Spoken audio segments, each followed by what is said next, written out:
നിങ്ങൾക്കറിയാമല്ലോ, ഇവിടുത്തെ IC യൂണിറ്റിൽ വെച്ച് പീഡിപ്പിക്കപ്പെട്ട സ്ത്രീക്ക് പിന്തുണ നൽകി എന്നതിൻ്റെ പേരിലാണ് അനിതാ സിസ്റ്ററെ ഇങ്ങനെ സർക്കാർ അപമാനിക്കുന്നത്. ഞങ്ങളുടെ ചോദ്യം, സർക്കാർ ആരുടെ കൂടെയാണ്? അതിജീവിതയ്ക്കൊപ്പമാണോ പീഡന വീരൻ്റെ കൂടെയാണോ?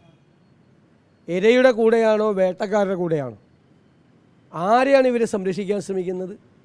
അപ്പോൾ സ്വന്തം പാർട്ടിക്കാരും അനുഭാവികളുമാണെങ്കിൽ എന്ത് ഗുരുതരമായ കുറ്റകൃത്യം ചെയ്താലും അവരെ സംരക്ഷിക്കുമെന്നുള്ള നിലപാടല്ലേ എടുത്തിരിക്കുന്നത്. മാത്രമല്ല, ഇവിടെയുള്ള NGO യൂണിയൻ പ്രവർത്തകർ എന്താ ചെയ്തത്? ഈ അതിജീവിതയെ പോയി ഭയപ്പെടുത്തുകയായിരുന്നു. അവരുടെ പരാതി പിൻവലിക്കുന്നതിന് വേണ്ടി. ചെയ്ത കുറ്റത്തേക്കാൾ ഗുരുതരമായ കുറ്റമാണത്. പരാതി പിൻവലിപ്പിക്കാൻ വേണ്ടി അവരെ നിർബന്ധിക്കുകയായിരുന്നു.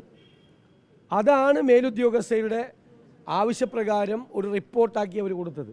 ആ റിപ്പോർട്ടിൽ എന്ത് തെറ്റാണുള്ളത്? ഒരു തെറ്റുമില്ലെന്ന് ഹൈക്കോടതി തന്നെ പറയുന്നു. ഹൈക്കോടതി മുമ്പിൽ ഗവൺമെൻറ് പ്ലീഡർ സമ്മതിക്കുന്നു. ഏപ്രിൽ 1-ാം തീയതി അപ്പോയിൻമെൻറ്റ് കൊടുക്കാമെന്ന്. ആ ഹൈക്കോടതി ഉത്തരവുമായി ആ പാവം 6 ദിവസമായി ഇവിടെ ഇരിക്കുന്നു.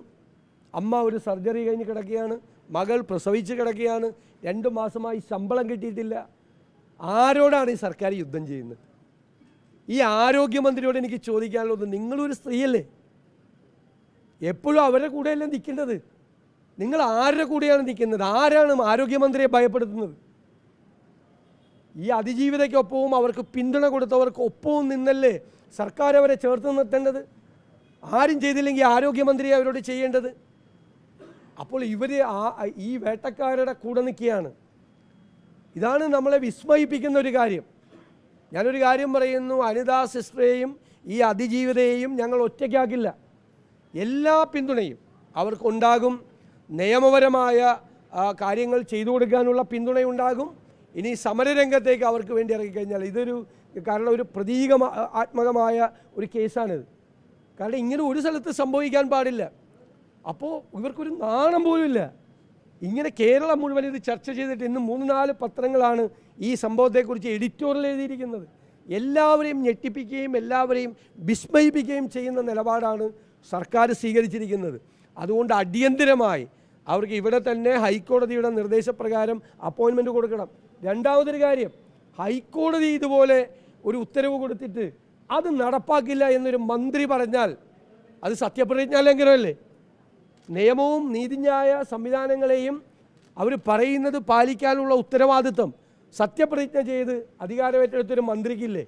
അപ്പോൾ ഹൈക്കോടതിയുടെ ഒരു ഉത്തരവ് അവരുടെ മുമ്പിൽ, ആരോഗ്യവകുപ്പിൻ്റെ മുമ്പിലുണ്ടായിട്ടും അത് നടപ്പാക്കില്ല എന്ന് പറയുന്ന ഈ ആരോഗ്യമന്ത്രിയുടെ ധാർഷ്ട്യത്തിന് എന്തു പേരിട്ടാണ് വിളിക്കേണ്ടത്? സത്യപ്രതിജ്ഞാ ലംഘനമാണ് അവർ ചെയ്തിരിക്കുന്നത്. ഭരണഘടനാ വിരുദ്ധമായിട്ടാണ് അവർ പെരുമാറുന്നത്, നിയമവിരുദ്ധമായിട്ടാണ് അവർ പെരുമാറുന്നത്. അല്ല, മുഖ്യമന്ത്രിയാണല്ലോ ഇതുപോലത്തെ എല്ലാ വേണ്ടാധീനങ്ങൾക്കും എല്ലാ വൃത്തികേടുകൾക്കും കൊടപിടിച്ചു കൊടുക്കുന്ന ആളാണ് മുഖ്യമന്ത്രി. എന്തിനാണ് പിന്തുണ കൊടുക്കുന്നത്? ഹൈക്കോടതിയുടെ ഉത്തരവ് ഞങ്ങൾ പാലിക്കില്ല എന്ന് പറഞ്ഞതിനോ? സർക്കാർ പാലിച്ചേ മതിയാവൂ. മുഖ്യമന്ത്രിയാണെങ്കിലും ഗവൺമെൻറ് ആണെങ്കിലും ആരോഗ്യമന്ത്രിയാണെങ്കിലും അത് പാലിക്കാനുള്ള ഭരണഘടനാപരമായ ഉത്തരവാദിത്വം അവർക്കുണ്ട്. ആ ഭരണഘടനാപരമായ ഉത്തരവാദിത്വം ഒരു ഹൈക്കോടതി ഉത്തരവുണ്ടായാൽ ആരായാലും, ഞാനായാലും ആരായാലും പാലിക്കാനുള്ള ഉത്തരവാദിത്വമുണ്ട്. ഒരു മന്ത്രി പറയാതെ നടപ്പാക്കില്ല എന്ന് പറയുന്നത് ആരെയാണ് ഇവർ വെല്ലുവിളിക്കുന്നത്? അതാണ് എൻ്റെ ചോദ്യം. ഇവർ ആരുടെ കൂടെയാണ് നിൽക്കുന്നത്? ഉറപ്പായിട്ട് പോവും. അവരിത് ഈ കാര്യം നടപടി സ്വീകരിച്ചില്ലെങ്കിൽ ഇന്ന് കോടതിയുടെ ഉത്തരവ് കൂടി, കോടതിയുടെ അഭിപ്രായം കൂടി വരാൻ വേണ്ടി കാത്തിരിക്കുകയാണ്. നിയമപരമായ എല്ലാ നടപടികൾക്കും ഞങ്ങളുണ്ടാകും. ഇത് പരസ്യമായ ഭരണഘടനാ ലംഘനമാണ്, നിയമലംഘനമാണ്, പരസ്യമായ പ്രഖ്യാപനമാണ്. അതിജീവിതയുടെ കൂടെയല്ല സർക്കാർ, പീഡന വീരൻ്റെയും അവനെ സഹായിച്ചവരുടെയും കൂടെയാണ് സർക്കാർ എന്നുള്ള പ്രഖ്യാപനമാണ് പരസ്യമായി നടത്തിക്കൊണ്ടിരിക്കുന്നത്. അതാണ് അധികാരത്തിൻ്റെ ധാർഷ്ട്യവും അഹങ്കാരവുമാണ്. ഞങ്ങൾക്ക് വേണ്ടപ്പെട്ടവരെ ഞങ്ങൾ സംരക്ഷിക്കും, ഒരാളും ചോദ്യം ചെയ്യേണ്ടതെന്നുള്ള ധിക്കാരമാണ്. ആ ധിക്കാരത്തിനാണ് കേരളം മറുപടി കൊടുക്കാൻ പോകുന്നത്. ഒരു സംശയവും വേണ്ട.